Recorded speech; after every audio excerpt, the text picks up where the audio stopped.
background. Normally I put the Trinamool logo at the back. I made them change my painting at the back today. No, this is virtual. This is all virtual nonsense. I know. No, my one is real. My one is real. And we've got what? That's Pawnees and River Dancer in France. Okay. Derek's very interested. Of course I am. Hey, Tris, where are you, Tris? She's brushing her hair and all. She's feeling a little out. Hi, I'm here. Hi, Tris. Hi. You want us to serve you some virtual dhansak also while we're about it, or no? I've got people. Virtual dhansak. Have you got live on YouTube? Yeah. We asked to give everyone a minute to sign in. Okay. I'm going to warm my tea, warming my chai, and coming back. I'm all set. Sai, I'm switching off my video, but I'm here. Okay. Are you ready? I'll just no, nothing. We just put it on, so it'll take a few minutes. Rochi will be starting, right? That's fine. I'll just let you guys know by audio that we're good to start. Okay. Where's Derek? Ah, he's there. He's gone out.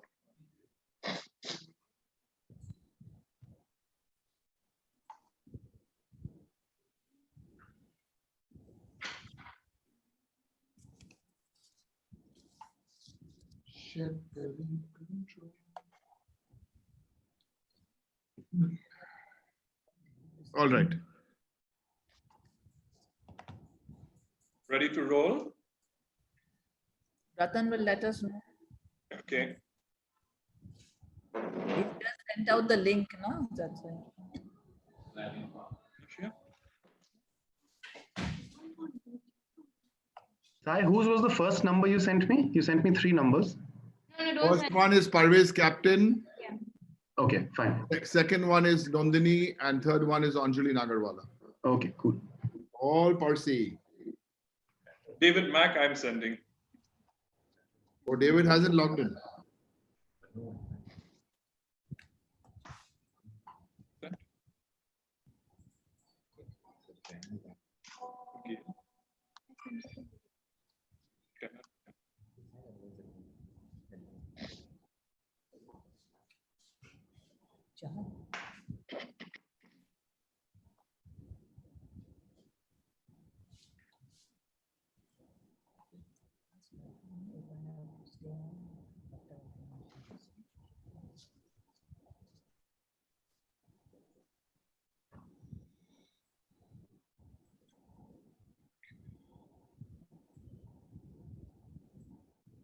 Delhi had a hailstorm yesterday or no? A bit, half an hour. So Parvez has texted me saying, no, working on launching YouTube, it's slow. Oh.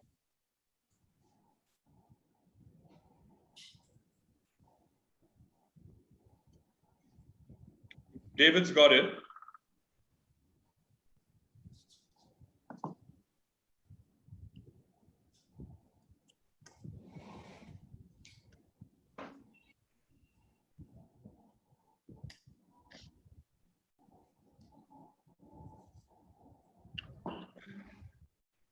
We're good to start whenever all of you are ready. We've got good number watching already. Okay. Good number. I love it when a Parsi says good number. How many of the Anglo-Brass did they put down as a total? They put some stupid bloody figure, no? 279. Yes, Parvez. Ready? Let's start now. 6:37. Okay, right. Yeah, we're good to start. Let's go. Good, okay. Good evening, friends. I have great pleasure to introduce you today our Inspire to Aspire series guest speaker, Derek O'Brien, or as we affectionately call him, Apro Derek. Derek started his career as a journalist at Sports World magazine, then joined an advertising agency, Ogilvy, and soon became its creative head. is a sportsman and a sports fan, and we often see him at our Calcutta Parsi Club tournaments, loudly cheering his teams and occasionally pulling on his goalkeeper's gloves. But quizzing is in his blood, and he took the lead from his dad Neil, and in 1988 hosted his first All India quiz, the Bata North Star Quiz and the Maggie Quiz for Schools. Derek, as you all must know, is a member of parliament in the Rajya Sabha from West Bengal, representing the Trinamool Congress. He is the chief national spokesperson as well as the leader of the Trinamool Congress Parliamentary Party in the Rajya Sabha. He has lectured at many institutes, including Harvard, Yale, Columbia Institute, Indian Institute of Management, and the Indian Institute of Technology. We have all heard his eloquent speeches in the House of Parliament, and today he will enthrall us all in the virtual world, each one in our own house. Welcome, Derek. Thank you. Thank you so much, Prochi. And that was a real solid introduction, Obi. And great to have you with us. The Parsi connection goes back a very, very long time, doesn't it? Yes, I grew up in a very Parsi environment. But thank you so much, firstly, Prochi, and the Calcutta Parsi Club, and the Mehta family, and Cyrus, and all my other friends for inviting me to do this. This is so different from what I have to do otherwise on television or on Zoom. But, you know, when you ask me to do this, the Rotary clubs ask you, and some women's ladies study group ask you, and a whole lot of other people ask you, and you always say, no, no, no, you do the political stuff on television. But I must tell you why I immediately said yes to Prochi when she asked me to do this. And I must tell you, firstly, of course, I have so many Parsi friends. I was just trying to count, like there's a lot of Parsi connections in my life, but I'll tell you more about that as we go along.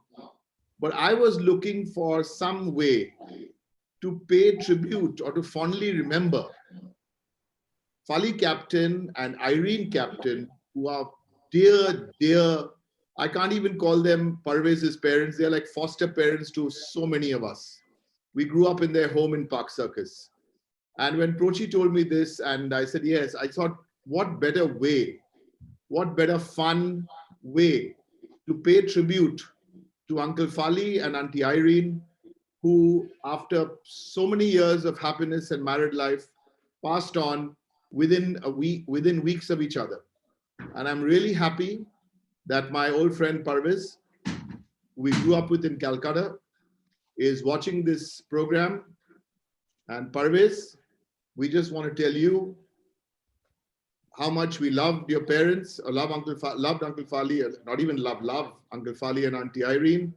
On behalf of Andy, Barry, myself, and all our friends, this one's for Fali and Irene Captain. I'm sure so many of you in the Parsi community also know them. So with your permission, Cyrus and Prochi, let's have just 15 seconds of virtual silence to pay tribute to two people who've had a huge influence on my life. Fali and Irene, 15 seconds of quiet.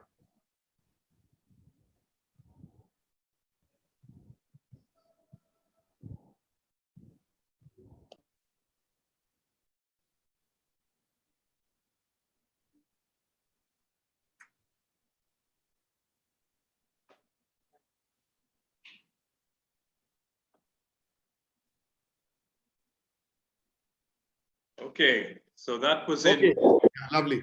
Let's go. memory of two wonderful people. Fali also frequented the race course a hell of a lot, as you knew quite well. Yes. And we really had some lovely times with them. Well, there's a closer Parsi connection for you now, isn't there, Derek? So can you share that with us before we go further? Oh, absolutely. Tonuka and I were married in 2005, and Tonuka has two daughters from her first marriage. Their names are Anjali Nagarwala and Nandini Nagarwala. And it's a story which is very interesting because their father is Parsi. So it's a very interesting story because a few years after we got married, uh, their grandmother, their paternal grandmother, that is Mr. Neville Nagarwala's mother, she was in Bombay and she requested Tanuka that, listen, my girls have to have the Navjot. Navjot? Yeah, they have to have the Navjot and you must make this happen. So we thought we'd make this happen. And where do we make it happen? In Calcutta. So I said, oh yeah, Calcutta. So we reached out to Tris, we reached out to Cyrus, and they organized it all. And I used to take Anjali and Nandini to Khurshid Adishar's home in next to Park Street, Thana. And there we would, apparently they were taught all the prayers. And it was incredible because sometime in 2007 or maybe 2008, there was a Christian stepfather, me, the Hindu mother, Tanuka, and Anya was a Chindu because she's Christian and Hindu. And there we were organizing this fabulous ceremony. So it was absolutely wonderful, wonderful, wonderful. And you know, today, in fact, this morning, Tanuka actually sent me this wonderful picture of my dad. I don't know whether you probably won't see this here because anyway, it's my dad with the chroma key in the background, so you can't see the picture. It's my dad with the two girls with their caps. So that's wonderful. So there's a Parsi connection. And by the way, I'm not so desperate anymore now for dhansak and patrani machi and all, I must tell you. So Cyrus and Tris relaxed. Or Jimbo had a guy who would cook very good, but now the cook has run away. I'll tell you why I'm not so desperate. Because we have two options in Delhi. This Bengali wife of mine makes a decent dhansak, but there is a restaurant in Delhi next to the cricket stadium here, and it's called Rustam's. Now, Rustam's is very, very good Parsi food. But let me add, there's another restaurant in Khan Market called Soda Water Bottle Opener Wala, and that is very, very bad Parsi food. So I must tell you, since we've got all the Parsi leadership here from Calcutta, the girl from Rustam's, she's come and chatted with us a few times. Apparently, they could also do something like that in Calcutta, if you all can get them. She's a Parsi girl. Anyway, so much for my Parsi connection. Just one correction there, otherwise you'll have a minor riot over here. They were taught their prayers by Nawaz Gurda, not Khurshid Adeshar, but they used to go right next to the Sorry. Yeah. So I've just got a message from Nawaz saying, tell him. So I told him. I'll tell you. Sorry, Nawaz. Sorry. I'll tell you why Khurshid Adeshar stuck in my head, because Khurshid used to quiz with us, you know? Yeah. Khurshid, sorry. Yeah. Sorry. Yeah, okay, so now coming back, Derek, we've talked of the Parsi angle, we've talked of the Bengali angle, we've talked of the Hindu angle. Let's talk a little on the Irish angle, which was your grandfather Amos, who came into India as a soldier, and who came to India after he had moved in and became the first head of English department in Banaras University. So let's start a little with the Irish blood that came into you. Yeah, no.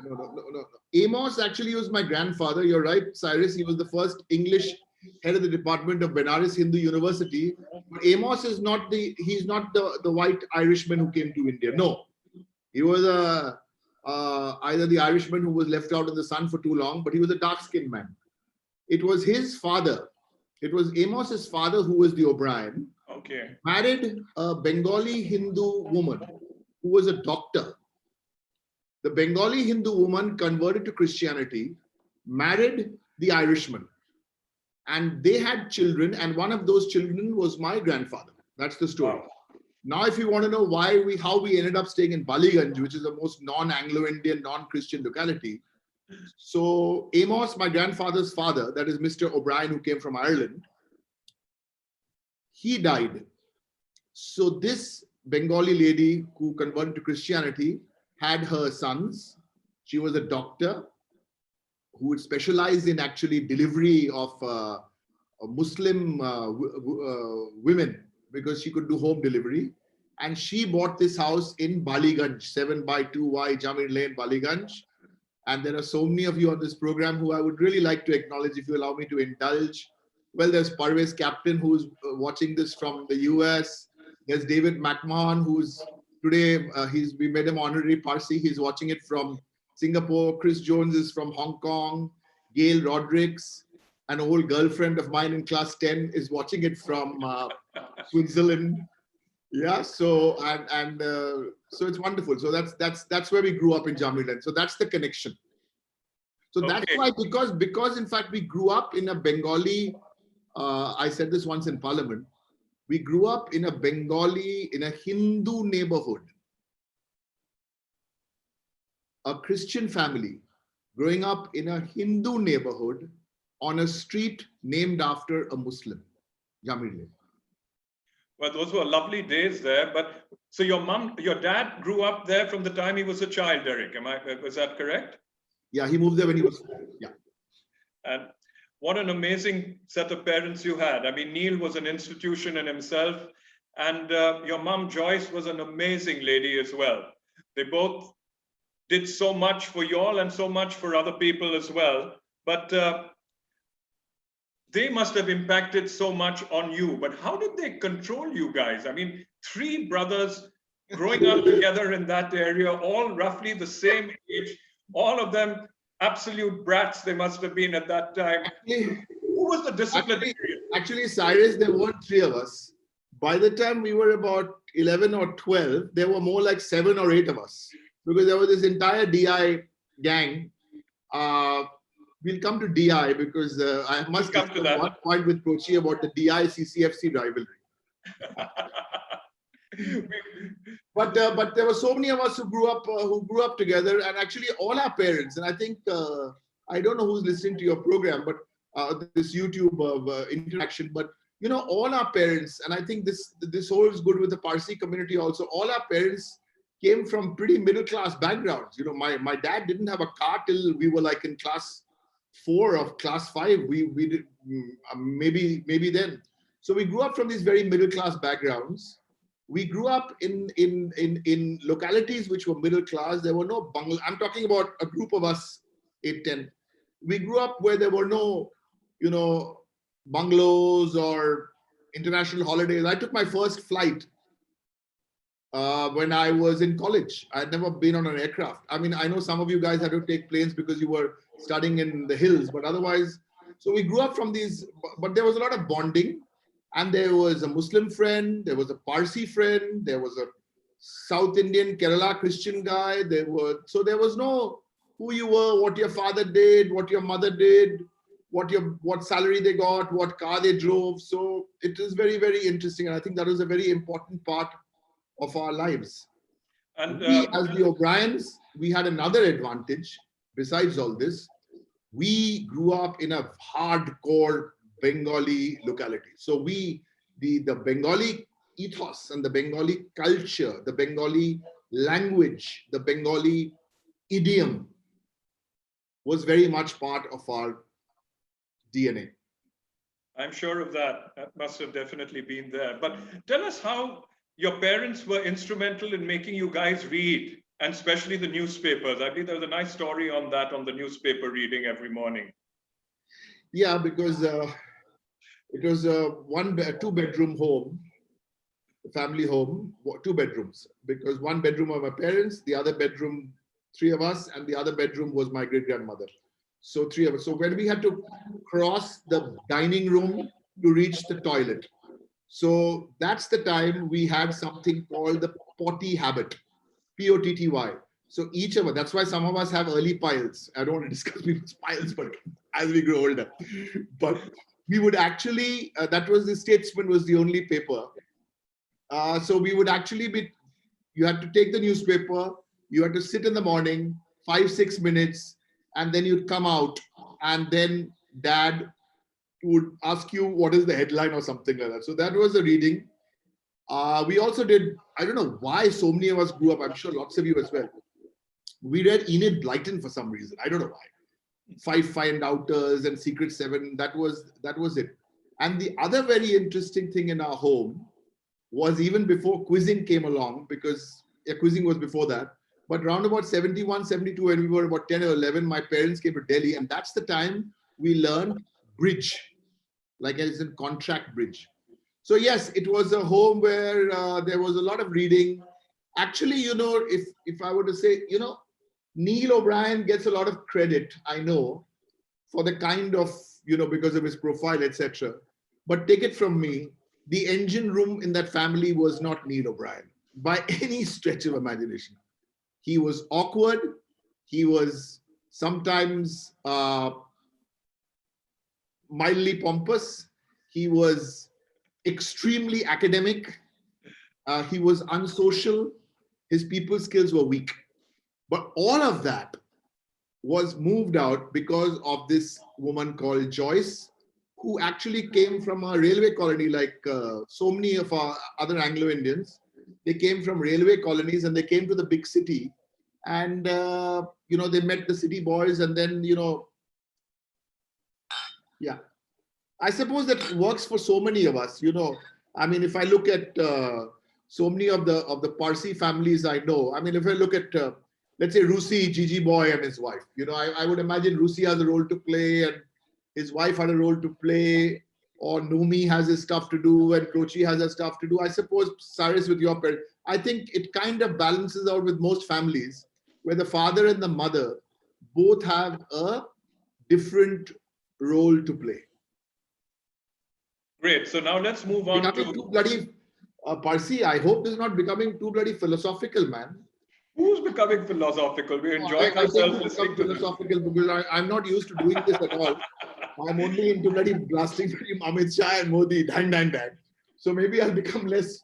We can. Cyrus, what we can do is you can ask me questions, but if anybody else wants some questions, maybe we can take them. I've got a couple of questions from others as well, so we'll come up with that as we go along. Don't worry on that. I want to make another point, Cyrus. Yep. On the other point, in case I forget, the Parsis, the Anglo-Indians, these are very, very small communities. I mean, even Anglo-Indian community is much bigger than the Parsi community.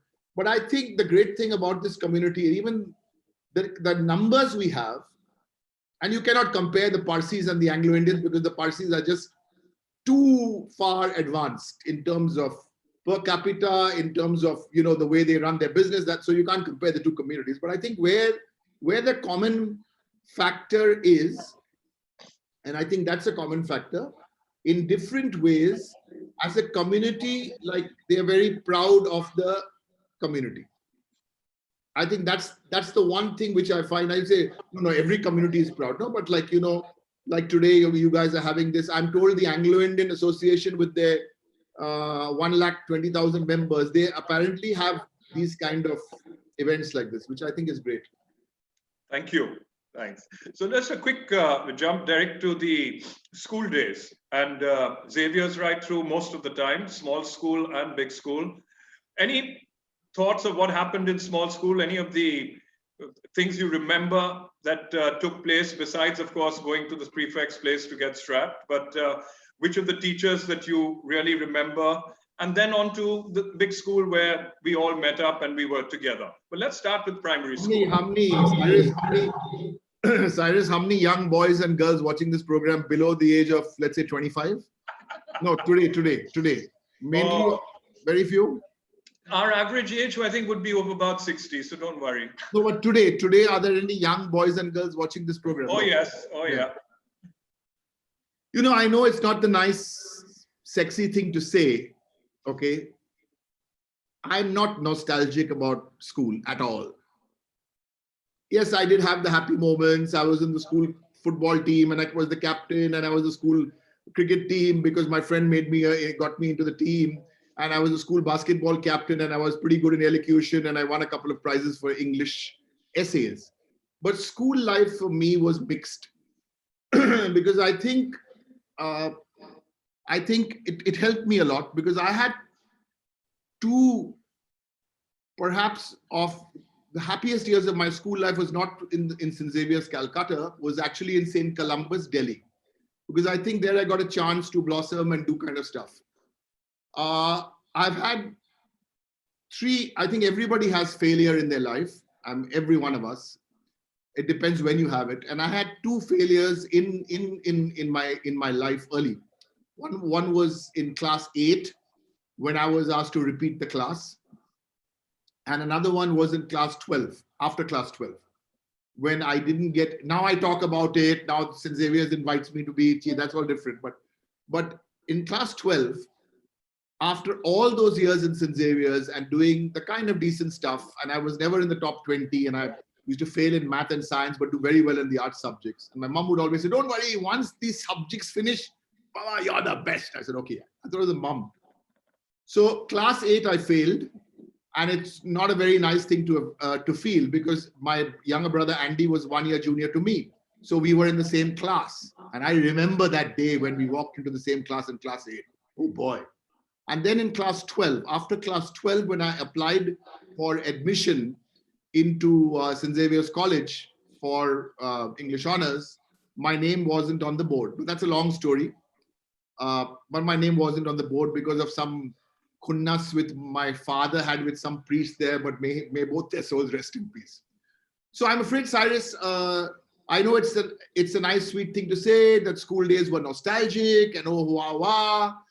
No, they weren't. I remembered then I went to North Calcutta into Scottish Church College, which was north of Central Avenue. And that gave me a different perspective in life, because I had a perspective of the deep south, which is in Baliganj, which was Bengali, lower middle class, Bengali Hindu neighborhood. Then I used to go Xavier School, where the Goenkas and the Agarwals and the Jhunjhunwalas and the elite. I'm saying it in a positive way, that they would drive there and they have these new felt pens, 48 colors felt pens. I didn't even know what a felt pen looked like. We only had those. So then you'd go to Xavier School and you'd find that, and they'd come in that time in those cars with one BMW on it, where we were in the Standard Herald or the tram. Then, so those are the two failures in school. Then college. So I think it's important. That's why I asked if any young people are watching or listening. I think it's important to fail and learn from those failures. And you were talking about my parents. When I came back home, we went to Waldorf for lunch. When I got my class 8 report card, I thought, like, gone, repeat. So my mom said, oh, come on, we'll go to Waldorf. Very bad, beta. We'll talk about this later. Now let's go to Waldorf for lunch. So the family went to Waldorf for lunch. So yeah, so that was on school. Okay. I would never say this in a school, because, that would demotivate a lot of people. But I always keep telling them, whether it's in IIM or whether the guys have gone to Harvard, I said, you have to fail. Well, you got a very, very valid point on that. And for anyone watching this, well, look where you've gone. So I think everyone who turned out to be very sharp in school didn't really get on to be very sharp after they moved out of those enclosed walls. No, Cyrus, I would disagree with you, because there are some very both brilliant sides. students. It goes both ways. It Works both ways. I mean, today we have some of the top doctors and some of the top engineers. They're all classmates of mine. There's a guy who's got an asteroid named in his. So I don't think it's like that. And I don't think we should jump to the conclusion it's either one. It can work either way.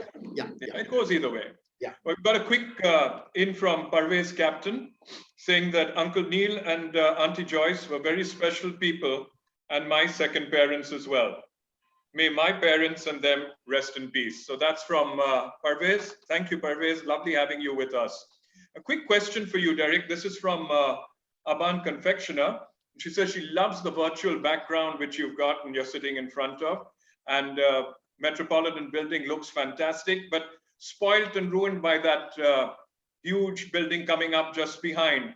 So can something be done to prevent that sort of a thing, or no? Can we knock it off? Will that be possible?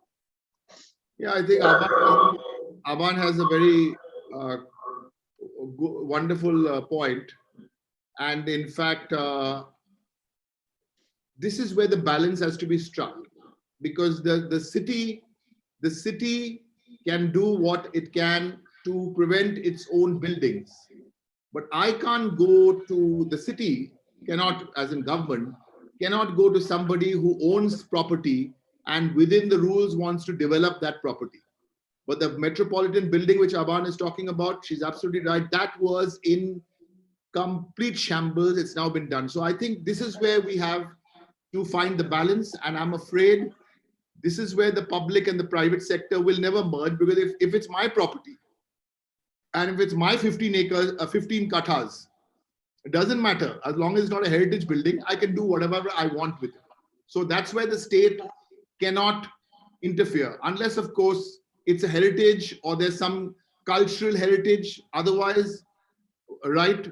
But I think the city is looking beautiful. In fact, after this program, if you can see that YouTube link somebody has put up on the empty Calcutta, I think Calcutta is looking beautiful.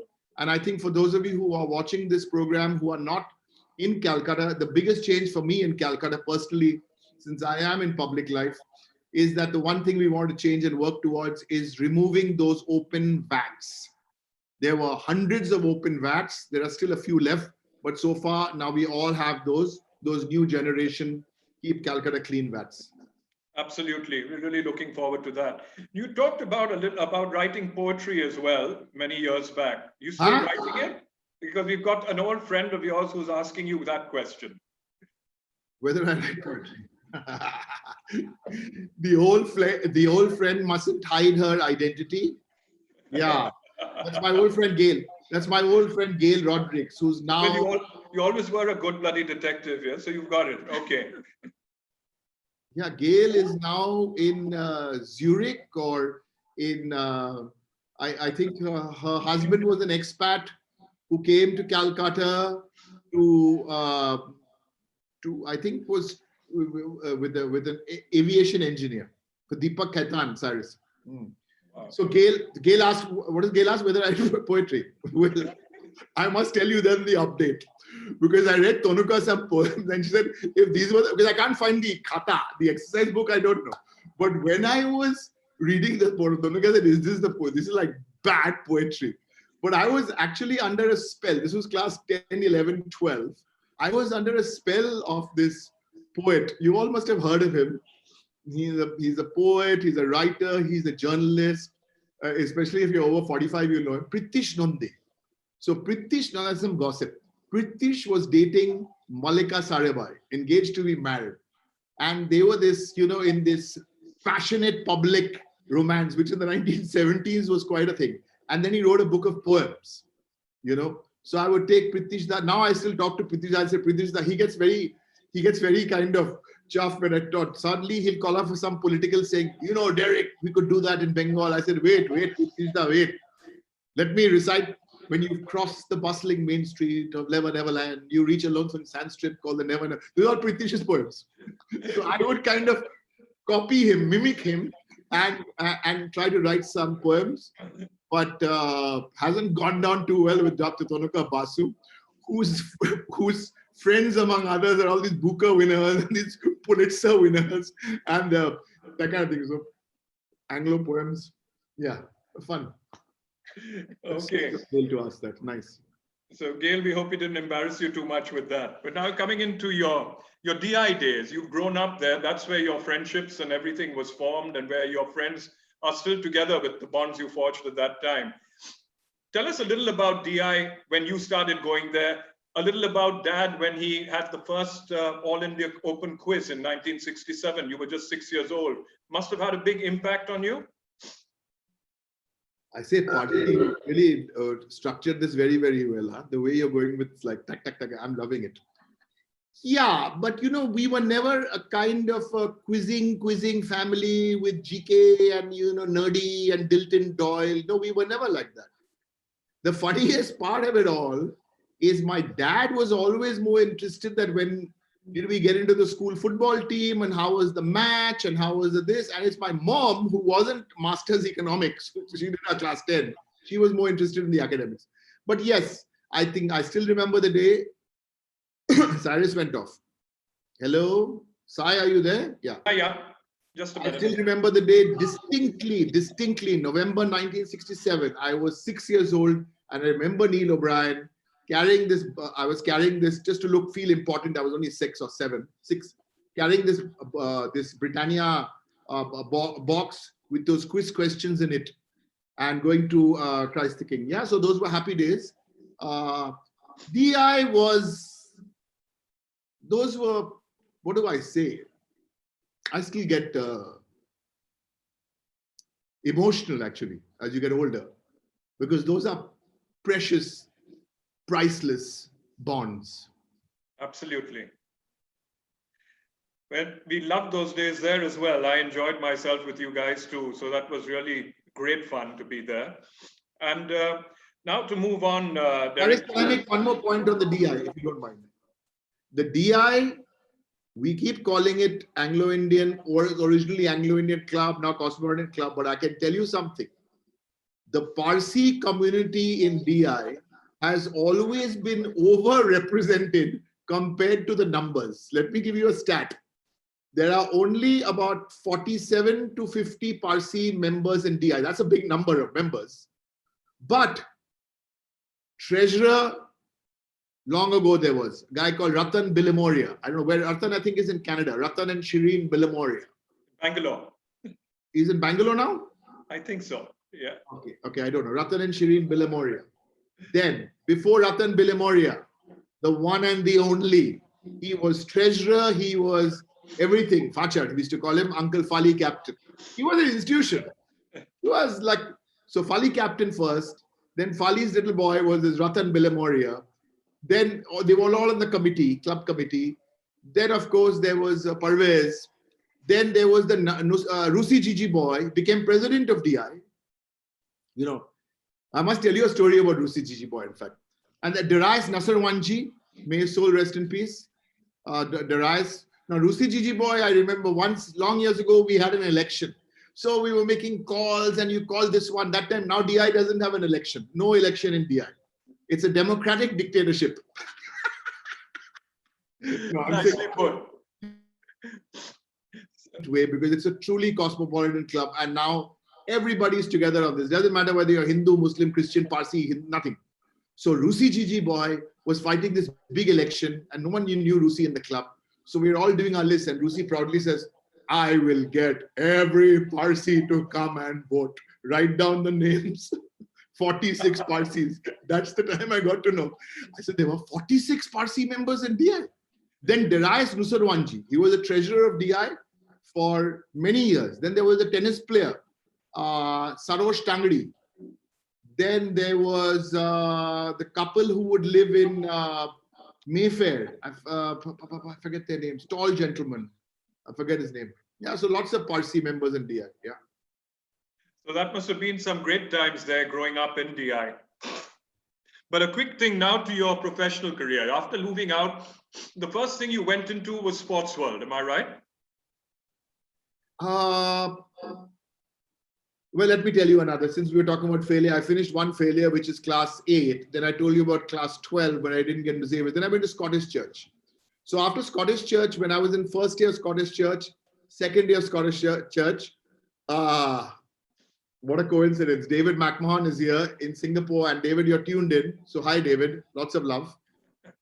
And David was slightly older than us, all of us. So 3 or 4 years older than us. So he was like the dada in the group. And then he gave us our first job. So I would get $850 from David McMahon Sports World. So that's how it started. And it went so well that by the 3rd year, I figured that I've already got my, where have you gone, Parsi? Yep. Achha, by the way, I never called Cyrus. I've always called him Parsi. Yeah. So by the 3rd year, I figured that I've already got my BA degree because I've done my 4 honors papers and my 4 pass papers, and I'm getting $850 a month, which is like huge, plus extra money for writing articles for Telegraph, which had just started. So I didn't do my honors papers. Whoa. And I got a BA pass degree. Now, this is not Smriti Irani like Yale. Huh? Okay. This is the reverse snobbery, because this works very well now. When you go to one of these fancy colleges and you give these stories, they go like, wow, but that time it wasn't so wow. So I didn't do it. I'm a past graduate. And then from there, I got my $850 job. Then I joined advertising. And the gentleman who was in charge there, Mr. Ghoshal, director, said, why do you want to leave? You've got so many bylines. So David Mack actually gave me my first job. He gave all of us our first jobs. Andy, Polly, all of us. But those were great days in sports world. I remember. That was, but sports world was like an extension of college. You know, it was just a buddy. It wasn't the corporate. I'm glad I went to the corporate world after that, because sports world was a different kind of experience. Then we came to Ogilvy. Ogilvy was, Cyrus, my 9 years of university. Absolutely, you know, everything. I learned everything, communication. So basically in journalism, I was communicating. For 9 years in advertising, I was communicating. So I had to take the biggest step of my life at that time, which my parents like freaked out, to leave my job, which was a good job. I was looking after creative in Calcutta and Delhi. So that was not bad for a 29-year-old, 28-year-old. And then, boom, I was doing part-time quizzing only on the weekends. And then this new, with Nestle, only on weekends, because Monday to Friday I had to work. Then this guy came, I'll tell you the story, interesting. Then this guy came along and said, very good, he's come from Delhi, this gentleman. I've heard lots about you. You're doing these quizzes on the weekend. But what weekend? Why do you want to do quizzes on a weekend? It doesn't work for me. I want you to be in the schools Monday, Tuesday, Wednesday, Thursday, Friday. So I looked at him and said, oh. He said, yeah. So that's the time I figured the only technical issue there was I was like 1 year away from getting married. So then how do you know? But it all worked out. So I quit Ogilvy and started off a quizzing company, 1992. But at that time, if you told anybody that you're setting up a quizzing company, they'll think you're loony. So just to cover it, you know, like a cover surrogate, I said, no, this is also a publishing company. And that's when I did my Mother Teresa book, where I got the pictures, got the captions written, and did some charity work. And then we started the Mother Teresa book. And that was my first real interaction with Mother. And that's another story which I never want to talk about because that's very private, but I've been lucky. Absolutely. I think it's just been lucky. You've done everything, you worked for it and you got it. So that's a very, very important part of it. Now comes to the, as you came up to with the quizzing side, but just before we go into that, a quick word on the sporting Derek that we have known for so many years. One of the best five-a-side goalkeepers you could ever find. Yeah. We played together on the school B team or C team, I think it was in soccer. All three O'Briens were on the team. You were in goal. And what was amazing was the fact that your parents would be there for every match. In fact, I think more than 8 or 9 people would get into the car just to come for the match with them, with Mr. Brown. So those were great days as well. But tell us a little about playing for Sports World, playing five-a-side soccer and what that meant to you, and how well you did at tennis, having one of the best mixed doubles partners you could have hoped for with Susan Sinclair Jones. Let me tell you about the tennis. I'm a complete fake. I'm a complete faku, or better still, a Jumla tennis player. Okay, because I got no training. I used to hold the racket halfway around, and I made one thing clear, because I would chop, you know, a lot of stop volleys. So first thing, make sure that you have a damn good partner. So who better to have than Susan Sinclair Jones and Susan Norman, who went to Wimbledon. So Susan was on the back playing from the baseline, and I was on the net. Hold on. And I was on the net. So we won everything in sight. And I remember the tough match was Anwar Ali and Sonali Mukherjee. That time Sonali Mukherjee was like, I think, Bengal player, and Anwar Ali, Afzal Ali, Anwar Ali, all the Ali. But they couldn't ever beat Susan. And I would go on the net and hustle and bustle. But I was a complete fake tennis player. Football, I was serious about.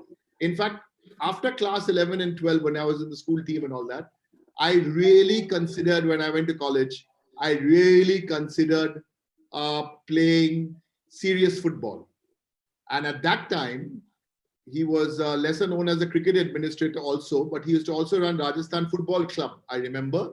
And Mr. Jagmohan Dalmia was kind enough. So I was a third goalkeeper, signed up for Rajasthan, went for about 2 weeks practice. After 2 weeks practice, I was knocked out, couldn't go to college around. Because they give you a banana in the morning and 2 biscuits, and it was like draining. So that was the end of my football career. But five-a-side was, yeah, five-a-side was good fun. Well, you certainly did very, very well at it. And those through passes from the goal line, which you'd sent through, were really good ones. I enjoyed five-a-side football. I enjoyed those Merchants Cups. I enjoyed every time beating the hell out of CCFC. Is Nomi there? No, Nomi was okay. Nomi was a good guy. There's a guy called Ravi Kidwai. So we used to play with we played good football with like top internationals, Pradeep Chaudhary, Shamuel Banerjee, all India teams. So that was football done.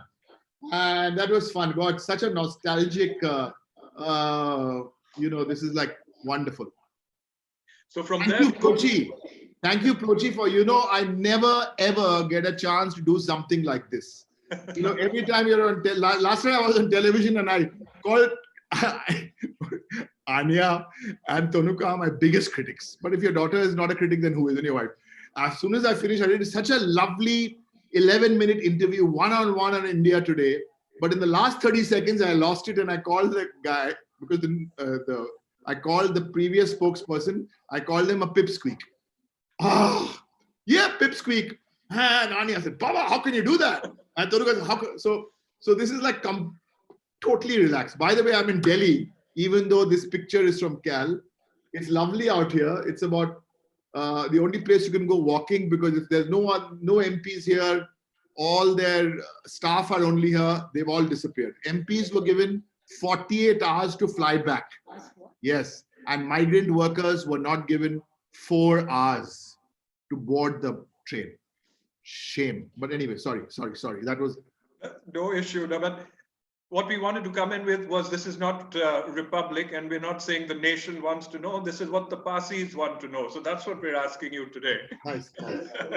Anyway, we've got a quick question for you from Jal Postwala, who says that, what are your abiding memories from your life as a quiz master? Do you watch any of the present quiz shows? And how would you rate them compared to things you did? I think that was thank you. Is Jal Postwala any relation to the Postwala who would play the Merchants Cup football for Megas? Very much. His brother. Oh, gosh, wonderful. You see, and the Ratan you see there is the son, Bahadur's son. Okay. Well, I think the delivery medium has changed. The content, the presentation of the content has changed. The attention span of young people have changed. So I think the Bonvita quiz and the brand equity quiz and all those quizzes we did through the 80s and 90s right up to about 2010. So that was pretty different. Now people, the bigger question, people are not watching time television. You're watching a program when you want to watch your program. You miss something at 8:30, no problem. You'll go on the air and you'll see it at some point. So I think that's the biggest change. Attention spans have become shorter. Delivery mechanisms have become very, very different, and I think it's going to change even more after this lockdown. If you list out all the things, so that is basically on the quizzing front. So in fact, it was only a month ago, we had a lovely evening here. Siddharth Basu and his wife Anita had never met us ever. So we had them over for dinner. And it was so wonderful because, when we were quizzing, we were kind of seen as competitors. He would do television, but it was so comfortable because we are all in a stage of our lives now where we are completely comfortable in our own skin, no egos, no problems. So we had lovely dinner. We had a good chat. Wonderful, lovely couple. So yeah, so it's like that. So for those who are doing quizzing now, I think what did we manage to do? For me, quizzing has been good to me. I mean, no quizzing means no politics, because that's what gave me the break. The fact that there are 40, 50, 60, 80, 100, 200, 300, 400 people now who are in the business of creating content.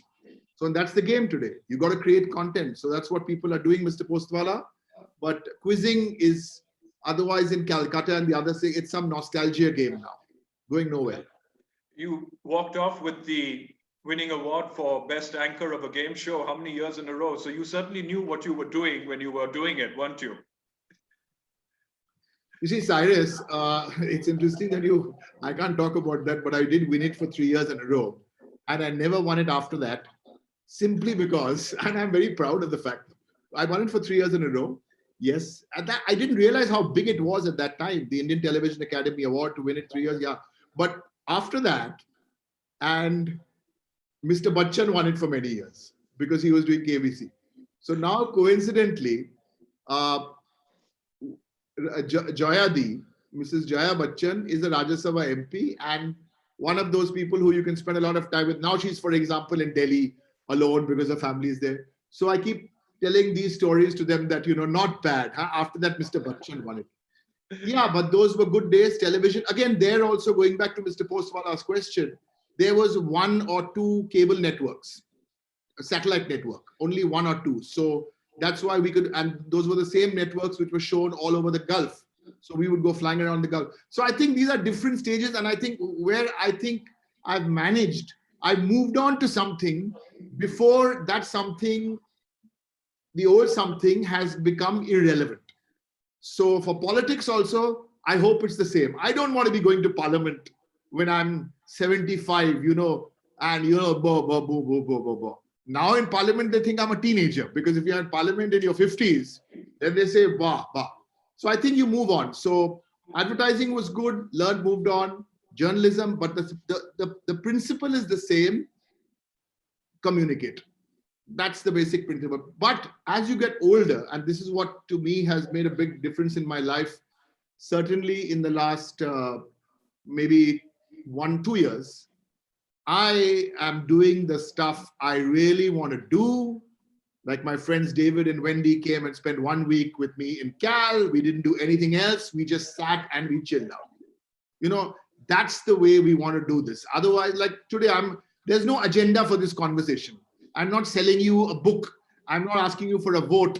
I'm not trying to promote some series. I'm here because Prochi asked me, because Cyrus asked me, and I could reach out to some of my old friends, and we're having a lovely chat. I mean, this is it. We're certainly enjoying it as well. Now, but while on this, another thing from an old Parsi lady, Bakhtavar Shaw, and she says that with school kids needing excitement and entertainment, we wanted to know whether you would run a visual sort of a Zoom quiz for somebody. Do you think it would work? Who asked the question?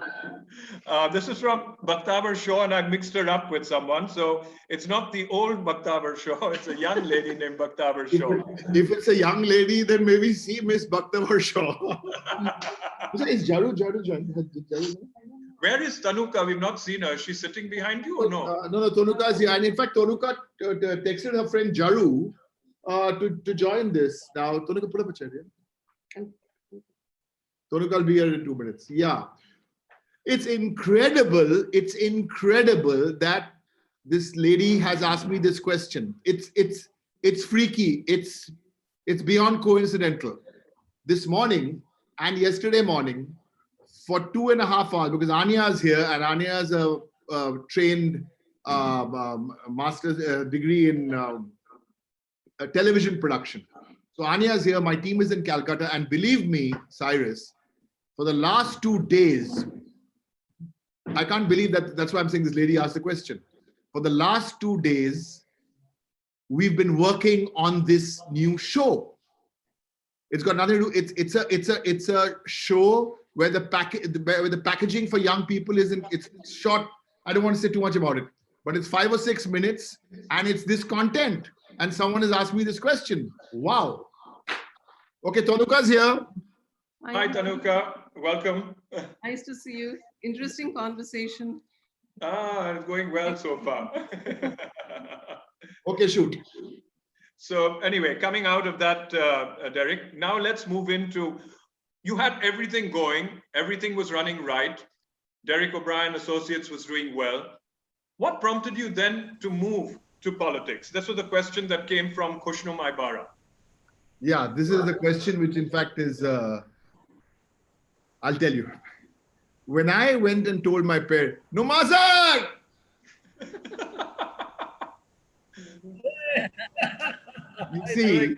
You see, you talk about politicians. See, politicians is what you see is what you get. Hold on. No, I won't spell it. What you see is what you get. देखो, कोई कुछ color नहीं है. Okay? देखो नुमाजर करके आया, पूरा काला पड़ा. Don't be me. Torika saying you can't be me. I can pull his leg. But yeah, so when I'll tell you what happened. Round about 2004, Basu had kind of only started doing television shows. That he was taking international formats and he was adapting them to Indian conditions. That was his niche. That's what he was doing for quizzing. Whereas what we were doing is we had this complete school market, if I may use the term, the school eco space completely tied up. We were doing quiz shows, we were doing everything. So we were on top of our game, he was on top of his game. So we had no competition. The company was just running anything. We could charge anything. So there was no competitor. I was bored. Then there was some election in the DI. This is the Rusi Gigi Boy election where we all backed Rusi to win against the thing. So after that, when Rusi won and there was champagne being popped in DI, 2004. That's the time one gentle. Can I tell you the story very quickly? It was interesting. Yeah. And I've never spoken about this publicly. So then we were popping champagne. Then this one guy called Mr. Basu, Gautam Basu, he's about 4 or 5 years older than I. He says, "Oh, Derek, all this is very good, but why are you popping champagne? You have only won something in a small pond. Come to the big pond. Come to the river. Come to the ocean. That's when you will win elections." He was Mamtadi's closest associate. He and Mamtadi were in law school together. So I said, "Gautam, I'll come. When I'm ready, I'll talk to you." But 6 months later, so that was DI done. I called him up. We had breakfast at Flurry's, and I was very clear that the CPM at that time had to go. So that was the focus. But remember, I'm coming from a CPM inclined family, left communist family. My father was an MLA. So anyway, we met. Then I had a choice to meet the BJP. Good guys, but I had a problem with one point of their agenda. We won't go there. Congress and Trinamool. Then I joined Trinamool. When I went and told my dad and mom, I said, "Listen, if you thought quizzing from journalism to quizzing is going to be bad, a gamble, I'm going to tell you something now. This is 100 times bigger gamble, but I'm going with this." Mamtadi that time was 1 MP, 29 MLAs. And I took the chance. But I believed in a few of the, in her way of doing things. And that's it. And she asked me, "Do you want to fight Lok Sabha election?" I said, "Never." "Do you want to fight MLA election?" I said, "Never." But Didi, now it's 2004. In 2016, my daughter will be 21 years of age, Anya. So by that time, please send me to Rajya Sabha if you can. 2016, the only time I lived. 2016. Okay. So that was that. It didn't happen in 2016. Then 2009, we did well in Lok Sabha. Then Singood. I don't want to bore you all with all that. But then it became, and then right place, right time. But I think there are a lot of people with 100 times better skill sets than me. I know it. There are lots of people. But I think what made the difference between me being a little more doing not so bad is that I think was TRUST, trust.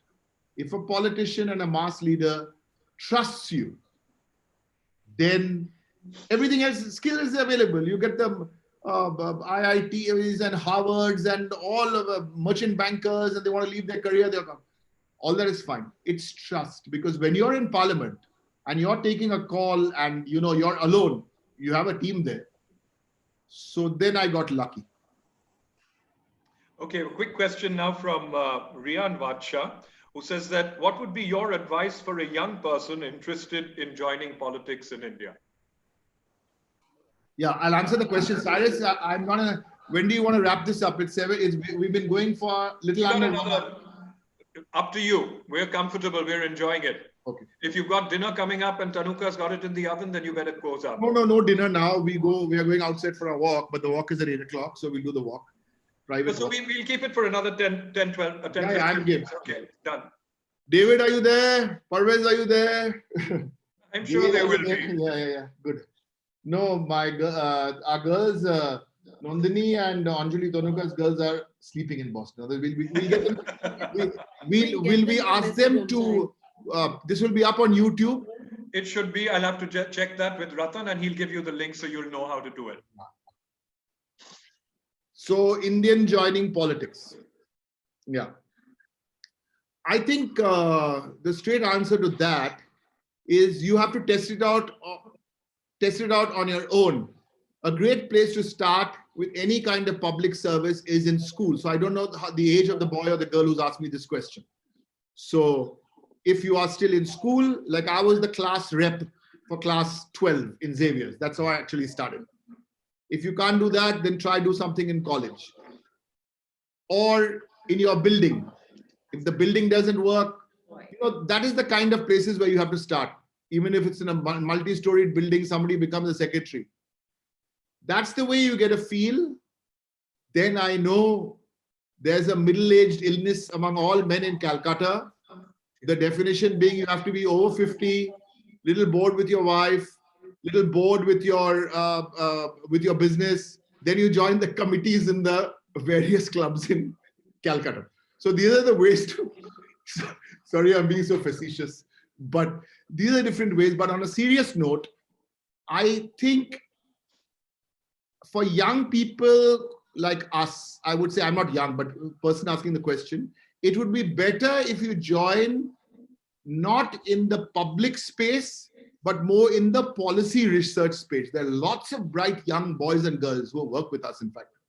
Well, Rian is certainly a very bright boy, and he's 24, so he's 24, asking yeah. you at the right time. Right. So Rian, to give you a direct answer, if you want to get a taste of this, the best program is something called PRS, Parliamentary Research Services.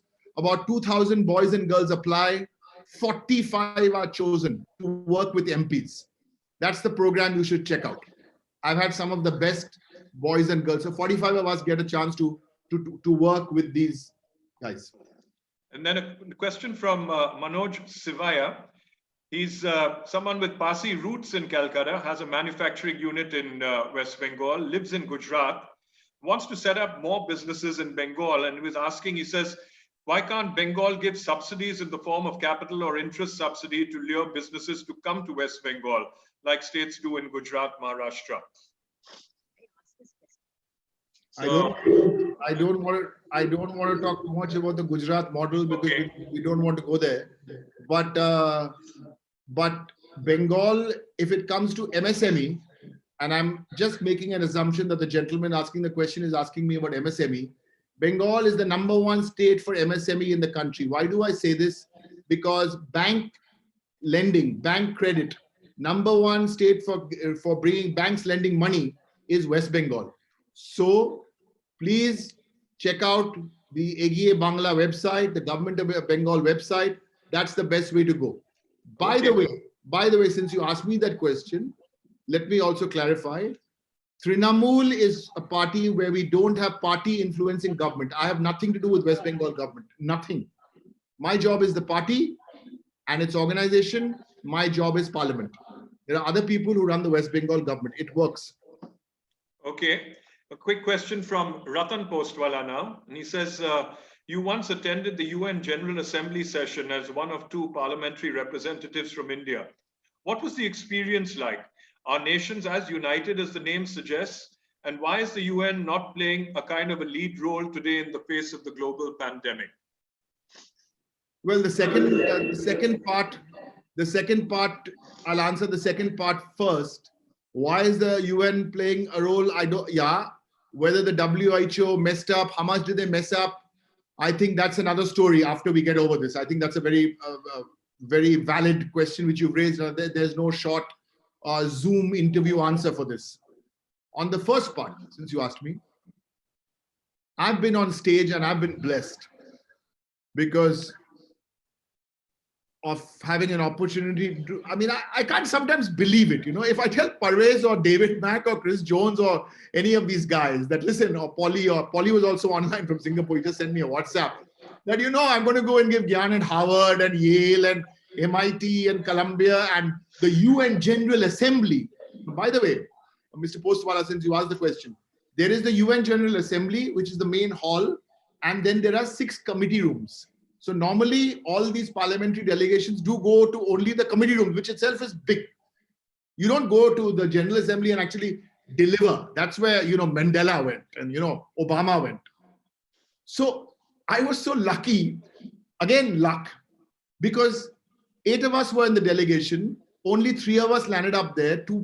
Somebody had a death, somebody had an election. Mr. Advani was the senior most. So he had to go and address the General Assembly. The second gentleman was, may his soul rest in peace, Anant Kumar, who was now Parliament BJP, Bangalore MP. He was a 7-time MP. So he had to be the next one. So that was it. Casually, I went and told the Sardar, who was looking after the UN stuff there. And he was the ambassador to the US, actually, not to the UN. I'll tell you his name later. So I said, listen, now I'm the only guy left out because the other guys have all gone away. He said, 1 second, Mr. O'Brien, give me a few days. I said, I'm really keen. What is this committee room?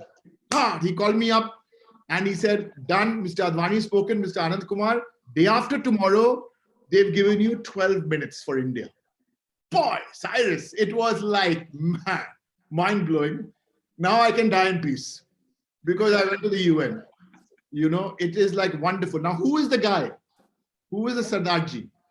He was Hardeep Singh Puri, who is now the aviation, the urban development minister, who had nothing to do with politics at that time. So that was the story of the UN. It was mind-blowing. And I'll tell you a fun part to end that story. Obviously, so I started, it was in the middle of the Pujo. So I started my speech in Bengali. Ami apnade shabaike bijoy, and everyone ran and went for that. And then I got a message saying, you can't do this. You can't speak in Bengali because you have to give advance notice. So no, I said only the 2 lines. Then I went to but it's a fabulous experience. But I got the feeling there, Mr. Postwala, since you asked the question, I did get the feeling spending 4 days there. A lot of the stuff they do is just what we say, naam ka vaste. Karna hai karo. It's becoming a paper pushing organization. So that must have really been one of the highlights of this entire whirlwind life that you've had so far, Derek. And we've all enjoyed listening to you so far. We're into COVID now, the pandemic, and life has changed totally. In fact, Jimbo Vacha had a quick question for you. He says, local trains have stopped since the lockdown, causing immense hardship to caregivers and patients. There seems to be no plans of resuming local trains at the moment. And for people like me, who are totally dependent on caregivers, what's the solution? I've seen the problems he's having. We live together in the same building. And it is a problem. And if it's there for him, I'm sure it's there for others. So is there any way that we can address it? Well, Jimbo, I've learned so much. I've learned so much from Jimbo because I exchange occasional WhatsApps with him. And I exchanged my last WhatsApp with him last week. But I can't disclose the contents of that WhatsApp because he was being naughty. But yeah, his spirit. I'm not going to get into the politics of this because we need to find the solution. So I don't want to get into the story of that, 21-day lockdown with 4 hours notice. That's no good. We can do that some other place. I think, Jimbo, let me not give you any big talk here. Let me resolve this here and now. Please send me a WhatsApp tomorrow because you're not the only person who's facing this. It's a problem. And there will be, from Monday, lots of the green and the orange zones will be opened up. Lots of the green and the orange zones are going to be opened up in Calcutta, even part of the red zone. So we need to solve this. And I think the only way to solve this is on a case-to-case basis. Case-to-case basis is the only way to solve it. So Jimbo, if you WhatsApp me, I promise you I will resolve this. I'm facing slight problem like this also because Tonuka and I are also involved in playing a little role in some old age homes. And we are facing the same problems there. A quick one now from Vijay Dugar. And he says, when will organized retail outlets and malls open, and what kind of restrictions do you foresee in the near future? Organized malls, etc., not happening this month. This much I can tell you. Not happening this month. But I think, yeah, it's not happening this month. I think I'm really sorry because I cannot give you specific answers because they're going to be very specific zones. There are three kinds of lockdowns. There are three kinds of lockdowns. Partial lockdown, which was announced one day. What Bengal is following is the partial lockdown. Drill lockdown was the one-day lockdown, and the total lockdown. We've never been in favor of this total lockdown. So if you're in Calcutta and you're watching this, I want to just communicate this much, that we'll be opening it up ever so slowly. But I think the positive part, if I may say, of this rather negative, in all this negativity, I think there's a lot of positivity to take out also of this COVID. What are the things which have changed in our lives? Certainly in your life, my life, so many things have changed. Among other things is our focus on healthcare. And I hope GDP numbers for India look better than what they've ever looked before. That will change forever, I hope. We may not get to 6% of GDP, but at least close to 5% of GDP towards healthcare. That will change.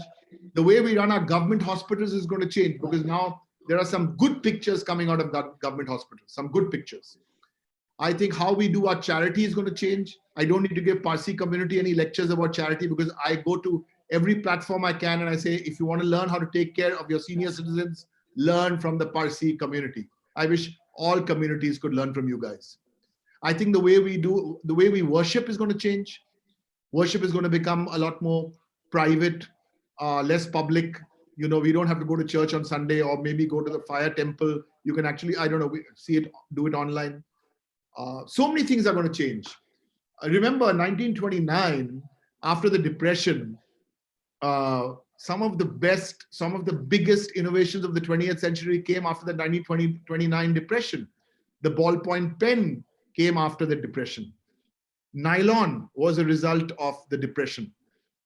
The helicopter came after the Depression. So guys, come on, it's not so bad. We're all looking towards positive thoughts. We don't like to use the word positive, but the thoughts are definitely there in today's scenario. And it's been really great having you with us, Derek, and from the entire Parsi community and all of us here and all over the country. I'm good. Cyrus, I'm good for a few minutes. If anyone wants to pop something, I'm really enjoying this. Seriously, my tea has gone cold. Yeah, and if anyone is saying bye at the moment, then we say bye. But if you want to hang around for another 5-7 minutes, this is very cool. Oh, that's great. Because I just want you to know that we've just received the thing saying that this has been the highest viewed show on CPC so far. So you've already set one of the records, bro. Right. So we'll send a WhatsApp to Amit Shah to inform him. And a quick one to go back actually to your sporting time. Sherry Katrak had this one for you. He says, any recollections of the fun and games you used to have playing for Sports World or at the CPC five-a-side football tournament? Any memories that really stood out? Not counting those long ball passes that you had. No, I'm one of those guys, I think nostalgia is a middle-aged illness. So rather than tell you about those long passes, about the CCFC passes, I'll tell you more recent happenings in the Calcutta Parsi Club, where I went and saw Anya's friends, who at that time were in their 20s, they were playing five-a-side. And there was Anya's father, including one boyfriend, was told, wait, what are you guys doing? Off the line. Get off the line. Don't on a goalkeeper. You can't be on the line. Meet them at the top of the box. Those were the memories. I went back to Parsi Club and I really found the great bond between these two communities. That bond has always been there. In the Anglo-Indian Cup, they're full of Bobarics. All the bros were there, bro. All the Bobarics, bro. Boris was there, and the three matches they were playing, man, in the league. They were doing all that, and then they were all coming there to the Parsi Club. And then, if you know somebody very well connected, like, that Jahan's dad and all, man, they can give you some beer and all. And then if you're very, very good, if you talk to them through Jahan and Sanaya, then they can give you one job in Selwell. They pay well, man. At least for 2 seasons, you're okay. Okay, now another one coming to you from Rian Vatsha, that what has been your experience as a member of parliament? Any funny incidents that you can recall? That'll take me 3 hours. No, just take one. We're going to give you a poetic license on it. You choose. So many funny incidences, so many. Well, one is that time she wasn't in Lok Sabha, she was in Rajya Sabha. And just out there are 2 houses there, Rajya Sabha, Lok Sabha, and just outside where we go, which you see on television, just outside that, there's about a 10-foot lobby. Only MPs can go there, and ex-MPs. So suddenly, and it's got a red carpet. Red carpet is Rajya Sabha, green carpet is Lok Sabha. That's them. So in this lobby, suddenly Hema Malini walking past and looking quite flustered. Her earring had fallen on the carpet. One earring. So there were these 2 MPs, I don't know, looking for the earring. Then I also went, I said, Hema ji, what happened? Oh, my earring, and she's got that Saudi accent. My earring has fallen. So I went and I found it on the bloody, someone should have taken a photograph. There were these 3 MPs on the carpet, like looking for Hema Malini's earring. Finally, the Anglo-Indian boy found it. So there was I like kneeling down and said, Hema ji, aapka earring. And then, then I said, nahi, kya karna hai? She said, Roko. She took the other one out and she said, keep both in style. So that's the kind of stuff. But what stays in Central Hall, what's done in Central Hall stays in Central Hall. Central Hall is the middle. It's only used once a year, maybe twice a year. But otherwise, it's like 800 MPs can sit there. Otherwise, it's like a canteen. So everybody's there. You get tea and coffee and this thing, and all the gossip in the world happens there. But what stays in Central Hall? Okay, and here's one from a man who's flying, Freddie Magrelia, who was asked. Hey, Freddie, how are you, Freddie?